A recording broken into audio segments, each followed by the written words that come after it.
পাহাড় মানেই বাঙালির আবেগ, আর তাই বাঙালি দুদিনের ছুটি পেলেই ছুটে যায় পাহাড়ের কোলে।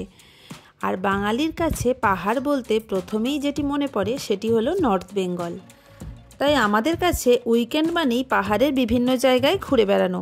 যেহেতু আমরা শিলিগুড়িতে থাকি তাই সেক্ষেত্রে একটু সুবিধাও হয়। আমি আগের ভিডিওতে আপনাদের সঙ্গে শেয়ার করেছি চারখোলের হোমস্টে থাকা খাওয়ার সমস্ত তথ্য। আর আজকের ভিডিওতে আমি আপনাদেরকে বলবো চারখোল থেকে ফেরার পথে আমরা কি কি সাইট সিন করেছিলাম। যারা এখনও পর্যন্ত আমার চারখোলের ভিডিওটি দেখেননি তার লিঙ্ক আমি আই বাটনে এবং ডেসক্রিপশন বক্সে দিয়ে দিলাম, আপনারা চাইলে দেখে নিতে পারেন। তাহলে চলুন আজকের ভিডিওটি দেরি না করে শুরু করা যাক। তবে ভিডিওটি শুরু করার আগে সকলের কাছেই একান্ত অনুরোধ যে যারা এখনও পর্যন্ত আমার চ্যানেলটিকে সাবস্ক্রাইব করেননি কিন্তু আমার ভিডিও দেখছেন, ভিডিও দেখে ভালো লাগছে বা একটু উপকৃত হচ্ছেন, দয়া করে চ্যানেলটিকে সাবস্ক্রাইব করে আমার পাশে থাকবেন। আপনারা সাবস্ক্রাইব করে পাশে থাকলে আমি নতুন নতুন জায়গার নতুন নতুন ভিডিও বানানোর অনুপ্রেরণা পাবো। আমি আগের ভিডিওতে আপনাদের সঙ্গে শেয়ার করেছিলাম কিভাবে শেয়ার গাড়িতে শিলিগুড়ি থেকে চারখোল পৌঁছেছিলাম, কিন্তু ফেরার দিন আমরা শেয়ার গাড়িতে ফিরবো না। যেহেতু আমরা বেশ কিছু সাইট সিইং করে যাব তাই আমরা একটি গাড়ি বুক করে নিয়েছিলাম, 4 সিটার গাড়ি। আর সমস্ত সাইট সিনগুলি করিয়ে 4 সিটার গাড়ি আমাদের কালিম্পং ড্রপ করতে নিয়েছিল মাত্র 3,500 টাকা। আর কালিম্পং থেকে আমরা শিলিগুড়ি পর্যন্ত বাসেই ফিরেছিলাম। আর কালিম্পং থেকে শিলিগুড়ি পর্যন্ত বাসের ভাড়া পড়েছিল পার হেড 130 টাকা করে। তাহলে চলুন কোন কোন জায়গা আমরা সেদিন ঘুরেছিলাম সমস্তটাই আপনাদের সঙ্গে এবার শেয়ার করব। তাহলে ভিডিওটি প্রথম থেকে শেষ পর্যন্ত দেখতে থাকুন। আমরা চারখোল থেকে বেরিয়ে প্রথমেই চলে এলাম লোলেগাঁওতে। আর লোলেগাঁওয়ের প্রথমেই পড়লো এই সানরাইজ ভিউ পয়েন্ট। এই সানরাইজ ভিউ পয়েন্টের ওপর থেকে খুব সুন্দরভাবে সানরাইজ দেখতে পাওয়া যায়, তার সঙ্গে কাঞ্চনজঙ্ঘার অপূর্ব দৃশ্য। সানরাইজ ভিউ পয়েন্ট ঘুরে আমরা এবার চলে এলাম লোলেগাঁওয়ের বিখ্যাত হেরিটেজ হ্যাঙ্গিং ব্রিজ দেখার জন্য, যেটি ব্রিটিশ আমলে তৈরি হয়েছিল, কিন্তু বেশ কয়েক বছর ধরে এটি বন্ধ হয়ে আছে কারণ ব্রিজটি পুরো ভগ্নপ্রায় অবস্থা। এটির মাঝখান দিয়ে আর হেঁটে যাওয়ার মতো পরিস্থিতি নেই, কিন্তু নিচে থেকে ভালো রকম দেখা যায়। আর ব্রিজটি রয়েছে এরকম ঘন জঙ্গলের মধ্যে, তাই চারিপাশে একটা গা ছমছমে পরিবেশ ছিল। বেশ ভালোই লাগছিল, একটা রোমাঞ্চকর অনুভূতিও হচ্ছিল। এই হ্যাঙ্গিং ব্রিজ দেখে আমরা এবার চললাম লোলেগাঁওয়ের ইকো পার্ক দেখতে। এই হলো ইকো পার্কের টিকিট কাউন্টার। এখানে 20 টাকার বিনিময়ে টিকিট কেটে ভিতরে প্রবেশ করতে হয়। চলুন আমরাও টিকিট কেটে ভিতরে ঢুকে পড়লাম। এরপর চারপাশটা ঘুরে দেখি। চারপাশটা কিন্তু বেশ সুন্দর, সাজানো গোছানো।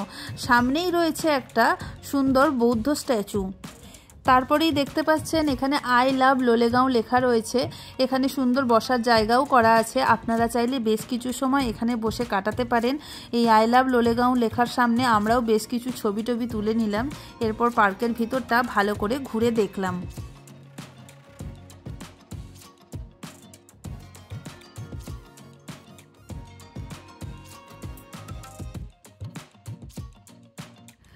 পার্কের ভিতরে এরকম ছোট করে বাঁশ দিয়ে তৈরি একটি হ্যাঙ্গিং ব্রিজ বানানো রয়েছে। যেহেতু এখানের হেরিটেজ হ্যাঙ্গিং ব্রিজটি বহু বছর ধরে পর্যটকদের জন্য বন্ধ হয়ে পড়ে রয়েছে, সেহেতু আর কি দুধের তেষ্টা ঘোলে মেটানোর জন্য একটা ছোট করে ব্রিজ এই পার্কের ভিতরে বানানো হয়েছে।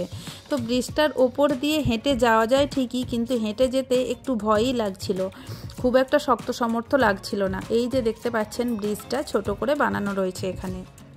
লোলেগাঁও ইকো পার্ক ঘুরে আমরা এবার চলে এলাম লোলেগাঁওয়ের আরও একটি জায়গা, সেটা হলো ডাবলিং ভিউ পয়েন্ট ঘুরে দেখতে। আর এখান থেকে দেখুন ঝকঝক করে কাঞ্চনজঙ্ঘা দেখতে পাওয়া যাচ্ছে। আর চারিপাশের দৃশ্যও ছিল অসাধারণ। ওয়েদার ক্লিয়ার থাকলে এমনই দৃশ্য নজরে আসবে। চারিপাশটা চলুন আপনাদেরকে ভালো করে দেখাই। এখানে বলে রাখি ডাবলিং ভিউ পয়েন্টে এন্ট্রির জন্যও কিন্তু রয়েছে 20 টাকা করে এন্ট্রি ফি। এখানে বসার জন্য সুন্দর জায়গা করা আছে, দোলনা আছে, তাই বেশ কিছু সময় আপনারা এখানে কাটিয়ে ফেলতে পারেন। এছাড়াও এখানে রয়েছে একটি ছোট্ট গ্লাস স্কাই ওয়াক, এটির ওপরেও আপনারা উঠতে পারেন। এই যে আমি আপনাদেরকে নিচে থেকে দেখাচ্ছি, চলুন আমরাও ওপরে উঠব। আর এই স্কাই ওয়াকের উল্টো দিকেই রয়েছে এরকম লাভ সাইন করে সুন্দর বসার জায়গা। ওপরে ওঠার জন্য একটি লোহার সিঁড়ি আছে, সেই সিঁড়ি দিয়ে আমরা ওপরে উঠে চলে এলাম। আর ওপর থেকে চারিপাশের দৃশ্য আরও ভালো লাগছিল, আর তার সঙ্গে কাঞ্চনজঙ্ঘা তো ছিলই। এই জায়গাটি ছেড়ে কিন্তু যেতেই ইচ্ছা করছিল না, কিন্তু যেতে তো আমাদের হবেই, কারণ আমাদের আজকে আরও বেশ কিছু জায়গা ঘুরে দেখার আছে, তাই হাতে বেশি সময় ছিল না। তাই আমরা এখানে কিছু সময় কাটিয়ে আবার বেরিয়ে পড়লাম। এরপর আমরা চলে এলাম নগডারা লেক ঘুরে দেখতে।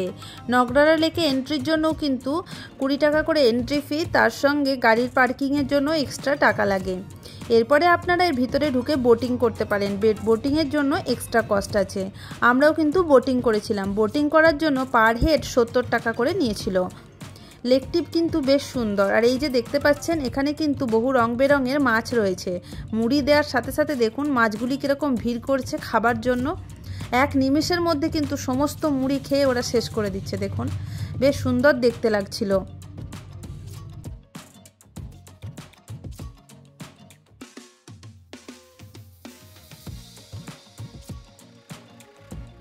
বোটিং করা হয়ে গেলে আমরা এবার নগডারা লেকের চারপাশটা ঘুরে দেখতে এলাম। এর চারপাশের এরিয়াটা কিন্তু অনেকটাই। আর এই যে দেখুন এখানে কীরকম 4টে বাঁশের সাপোর্ট দিয়ে একটি দোলনা করা রয়েছে, বেশ সুন্দর দেখতে লাগছিল। কিন্তু এই দোলনাটিতে আমিও বেশ কিছুক্ষণ দোল খেয়ে নিলাম, বেশ ভালোই লাগছিল।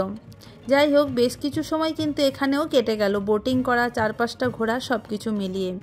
এখান থেকে বেরিয়ে আজকে আমরা যাব আজকে লাস্ট পয়েন্ট ঘুরে দেখতে, যে জায়গাটিতে আমি বহুত দিন থেকেই যাব ভাবছিলাম। বেশ কিছুদিন ধরে এই জায়গাটির ভিডিও আমি ফেসবুকে দেখছিলাম। যাই হোক, এই যে আমরা এখন পেরোচ্ছি এটা হলো গুম্বাদারা মনাস্ট্রি। আর এই গুম্বাদারা দ্য প্রাইড হোমস্টেতেই আজকে আমরা যাব। কেন যাব চলুন দেখাচ্ছি। আমরা এসে পৌঁছে গেছি দ্য প্রাইড হোমস্টেতে। এখানে কিন্তু থাকার জন্যও ব্যবস্থা আছে, কিন্তু আজ আমরা এই গুম্বাদারার দ্য প্রাইড হোমস্টেতে থাকতে আসিনি, যে জন্য এসেছি এবার সেটা আপনাদের সঙ্গে শেয়ার করব। তার আগে এই জায়গাটি অর্থাৎ এই হোমস্টের চারপাশটিও আপনাদেরকে একটু ভালো করে ঘুরিয়ে দেখিয়ে দিই। এই হোমস্টের চারপাশে কিন্তু ঘোরার মতো সুন্দর জায়গা রয়েছে। আর এই যে ওপর থেকে দেখতে পাচ্ছেন ওইটার আকর্ষণেই এখানে আসা। এখানে হচ্ছে বালির স্টাইলে একটি সুন্দর সুইং বানানো হয়েছে, হিল সুইং। এই সুইং করার জন্যই আজ এখানে আসা। এখানে কিন্তু সুন্দর ড্রেসও পাওয়া যায়। সেই সুন্দর ড্রেস পরে সুইং করব, এটা আমার বহুদিনেরই ইচ্ছা ছিল। আর সেই ইচ্ছা পূরণ করার জন্যই আজ এখানে চলে আসা। চলুন, সেই মতো আমি রেড কালারের ড্রেসটি চুজ করে রেডি হয়ে চলে এসেছি এই দোলনায় সুইং করার জন্য। এখানে কিন্তু সুইংয়ের রেট 300 টাকা করে, আর কাপেল সুইং 500 টাকা, আর ড্রেসের জন্য লাগে এক্সট্রা 200 টাকা। তাই এখানে এই পাহাড়ের কোলে সুন্দরভাবে সুইং করতে করতেই আজকে আমাদের সমস্ত স্পটগুলি ঘোরা কমপ্লিট করলাম। আপনারাও কিন্তু আমার মতো এই দ্য প্রাইড হোমস্টেতে চলে আসতে পারেন সুইং করার জন্য। এখানে না থাকলেও শুধুমাত্র ডে আউটের জন্য আপনারা আসতে পারেন, আর চাইলে আপনারা এখানে থাকতেও পারেন। আমি কন্ট্যাক্ট নাম্বার ডেসক্রিপশন বক্সে দিয়ে দেবো, আপনারা চাইলে কন্ট্যাক্ট করে নিতে পারেন। আর সমস্ত জায়গা ঘোরা হয়ে গেলে আমাদের গাড়ি আমাদেরকে ড্রপ করে দিয়েছিল কালিম্পংয়ে, যেমনটা আমি শুরুতেই বলেছিলাম। তো এখান থেকে বাস ধরে আমরা ফিরে চলে গেলাম শিলিগুড়ি। তাহলে চলুন, আজকের ভিডিওটিও আমি এখানেই শেষ করছি। ভিডিওটি কেমন লাগলো অবশ্যই কিন্তু জানাবেন, আর ভালো লাগলে একটি লাইক করবেন এবং বন্ধুদের সঙ্গে অনেক অনেক শেয়ার করে দেবেন। আর যারা আমার ফেসবুক পেজ থেকে ভিডিওটি দেখছেন দয়া করে পেজটিকে ফলো করে রাখবেন। তাহলে আবার দেখা হবে নতুন কোনো জায়গায় নতুন কোনো ভিডিও নিয়ে। ততক্ষণ পর্যন্ত সকলে ভালো থাকবেন, সুস্থ থাকবেন। টাটা।